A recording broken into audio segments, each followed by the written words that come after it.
பிஸ்மில்லாஹிர்ரஹ்மானிர்ரஹீம். அல்லாஹ்வின் நல்லடியார்களே, நம்ம ரம்லானுடைய நெருக்கத்தில் இருக்கோம். அல்ஹம்துலில்லாஹ், ரஹ்மத்துடைய மாதம். இந்த மாதம் மாத்திரம் ரஹ்மத்தான மாதம்னா இல்லை, எல்லா மாதங்களும் சிறப்புக்குரிய மாதம்தான். ஆனால் இந்த மாதத்தில் அல்ஹம்துலில்லாஹ் நீங்கள் எத்தீமான மக்களுக்கு ஜக்காத்துகளை நீங்கள் நல்லபடியாக கொடுத்து உதவணும். அதே சமயத்தில் நோன்புகளை இன்ஷா அல்லாஹ் ஹலா செய்யாமல் வைங்க. தொழுகைகளையும் நிறைவேற்றுங்க இன்ஷா அல்லாஹ். குரானை அரபு ஓதி ஃபுல்லாக ஹதியாக கொடுங்க. அரபு தெரியாதவங்க இன்ஷா அல்லாஹ் தமிழில் கூட தர்ஜுமா விளக்கங்களை படித்து நீங்கள் ஹதியாக கொடுக்கலாம்.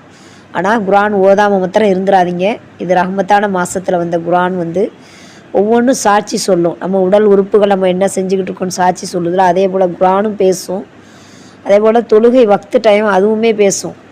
ஒவ்வொன்றுக்கும் அல்லாஹ் நம்மளை கேள்வி கேட்பான். சொத்துக்களை கொடுத்து சோதித்து பார்ப்பான், சொந்தங்களை கொடுத்து சோதித்து பார்ப்பான், மனைவி மக்களை கொடுத்து சோதித்து பார்ப்பான், பிள்ளை செல்வங்களை கொடுத்து சோதித்து பார்ப்பான். அது மாதிரி ஒவ்வொன்றையும் இறைவன் நம்மளை சோதித்து பார்க்கக்கூடியவனாக இருக்கிறான். அதனால் அல்லாஹ்வுக்கு அல்லாஹ் ரசூல் கட்டுப்பட்டு இன்ஷா அல்லாஹ் நீங்கள் உங்களால் முடிஞ்ச அமல்களை நிறைவேற்றுங்க. அல்ஹம்துலில்லாஹ். இருக்கப்பட்டவங்க இல்லாதப்பட்ட எத்தியமான மக்களுக்கு கொடுத்து உதவுங்க.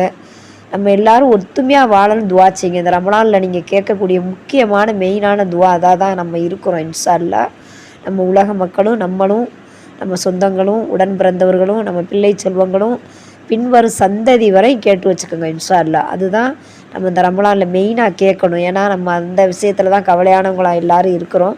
பிரிவு ஏற்பட்டக்கூடாது. உலக மக்கள் நம்மளும் ஒத்துமையாக இருக்கணும், துவா செய்யுங்க. அல்ஹம்துலில்லாஹ்.